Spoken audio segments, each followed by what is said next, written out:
మీరు 5 గంటలకు నిద్ర లేచి ప్రశాంతంగా మీ వర్క్ని స్టార్ట్ చేస్తున్నారనుకోండి, మీ మైండ్లో ఉండే ప్రీ ఫ్రాంటల్ కార్టెక్స్ ఏదైతే లాజికల్ థాట్స్ని చూస్తుందో అది కొంత సమయం వరకు క్లోజ్ చేయబడి ఉంటుంది. దీని ఇంపార్టెన్స్ ఏంటంటే, మీలో చాలామందికి ఓవర్ థింకింగ్ ప్రాబ్లం ఉండొచ్చు, స్ట్రెస్ అవుతూ ఉండొచ్చు, మీరు కొన్ని విషయాల గురించి అతిగా ఆలోచిస్తూ ఉండొచ్చు. ఇది మీరు 5 గంటలకు నిద్ర లేవటం వల్ల ఇవన్నీ చాలా వరకు తగ్గిపోతాయి. దీనివల్ల మనకు లాభం ఏంటంటే, మనంతట మనమే ఒక ఫ్లో స్టేట్లోకి వస్తాము అండ్ మొత్తం ఫోకస్ పెట్టి వర్క్ చేయగలుగుతాము. మీరు మీ ఎనర్జీ మొత్తం ఉపయోగించి వర్క్ చేయగలుగుతారు, ఫుల్ ఫోకస్డ్గా ఉంటారు. మీరు ఎట్టి పరిస్థితుల్లోనూ డిస్ట్రాక్ట్ అవ్వరు, ఎందుకంటే మీరు ఓవర్ థింకింగ్ చేయరు కాబట్టి.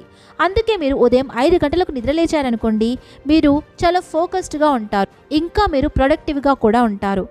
తర్వాతే ముగ్గురు కలిసి ఆ బిలియనీర్ ఇంటికి మారిషస్కి జెట్లో వెళ్తారు. అక్కడ ఆ బిలియనీర్ వాళ్లకు 4 పిల్లర్స్ గురించి